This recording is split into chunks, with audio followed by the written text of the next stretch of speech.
BJP বাংলায় ক্ষমতায় আসার আগে যে প্রতিশ্রুতিগুলো দিয়েছিল যে তৃণমূল সরকার থাকতে এই কাজগুলি করছে না, কিন্তু আমরা যদি এইখানে আসি তাহলে এই কাজগুলি আমরা করব। তো সেই প্রতিশ্রুতিগুলো আমি বলছি, আপনারা শুনুন, আশা করি সেগুলো পূরণ করবে।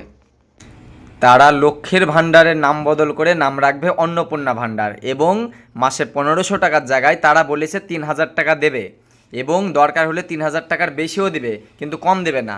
সেই ভিডিওটা আপনারা দেখে নিন।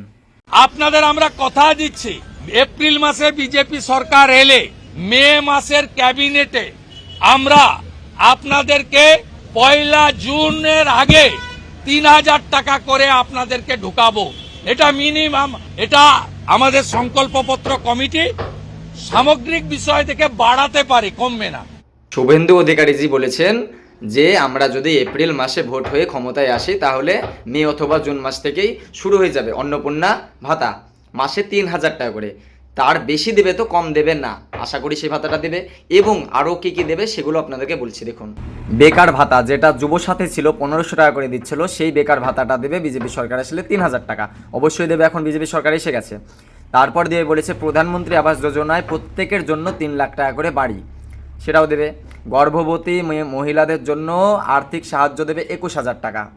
200 ইউনিট বিদ্যুৎ ফ্রি দেবে, যেটা 75 ইউনিট বিদ্যুৎ ফ্রি ছিল সেটা 200 ইউনিট দেবে, কারেন্ট ফ্রি। তারপর বলেছে যে বার্ধক্য ভাতা ও বিধবা ভাতা 3000 টাকা, যেটা হচ্ছে বয়সকালে মায়েরা পায় 1500 টাকা, সেটা মানে বার্ধক্য ভাতা অথবা বৃদ্ধ ভাতা, সেটা দেবে 3000 টাকা। এবং বিধবা ভাতা যাদের স্বামী মারা গেছে তাদেরকে দেবে 3000 টাকা। আর বলেছে যে সরকারি বাসে মহিলাদের বিনামূল্যে যাতায়াত পরিষেবা। তারপর বলেছে সারা ভারতের সমস্ত হসপিটালে 5 লাখ টাকার আয়ুষ্মান ভারত যোজনায় স্বাস্থ্য পরিষেবা। এগুলো নাকি আসতক না, আগে রাজ্য আসতে দিতক না, এখন ডবল ইঞ্জিন সরকার হয়েছে, এখন রাজ্য থেকেও পাবে, কেন্দ্র থেকেও পাবে। তারপর বলেছে চাকরি পরীক্ষার দেওয়ার জন্য পরীক্ষার্থীদের 15,000 টাকার এককালীন অনুদান চাকরির পরীক্ষা দেওয়ার জন্য। তারপর বলেছে 100 দিনের পরিবর্তে 125 দিনের জব কার্ডের কাজের গ্যারান্টি।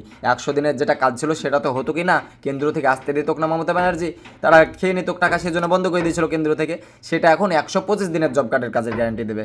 তো এই নিয়েও আমি কালকে একটা ভিডিও করেছিলাম যে আশা করি বিজেপি যেগুলো দেবো বলেছে সেগুলো দেবে। তো তার নিচে আমাকে কমেন্টে এত খারাপ খারাপ ভাষা করেছে কারা জানি না ভাই। তারপর মেসেঞ্জারে ঢুকে এতটা হুমকি কেন ভাই? এটা বলতে পারতো যে হ্যাঁ আমরা বিজেপি ক্ষমতা এসেছি, আপনাদেরকে এবার দেওয়া হবে। তো তা না করে অনেক খিস্তি গালাগালাজ দিয়েছে। তো আমি তাদেরকে বলি ভাই, আমরা হচ্ছি যে ঘন্টাখানেক সমন না এবিপি আনন্দের, যে যেদিকে এখন চলে যাবে সরকার সেদিকে আবার ঢলে পড়বো। আমরা হচ্ছে জনগণ, আমরা হচ্ছে প্রশ্ন করব। সোশ্যাল মিডিয়াকে ভয় দেখে লাভ নেই, সারা জীবন প্রশ্ন করে, এখনও করবে। বিজেপি চলে এসেছে মানে বিজেপির পা চাটবো খাবো সেটা না, জনগণের হয়ে আমরা কথা বলি। আমরা জনগণের হয়ে প্রশ্ন তুলবো। রাজ্য কেন্দ্র এখন একই সরকার, তাদেরকে প্রশ্ন করব, তারা অবশ্যই সাহায্য করবে।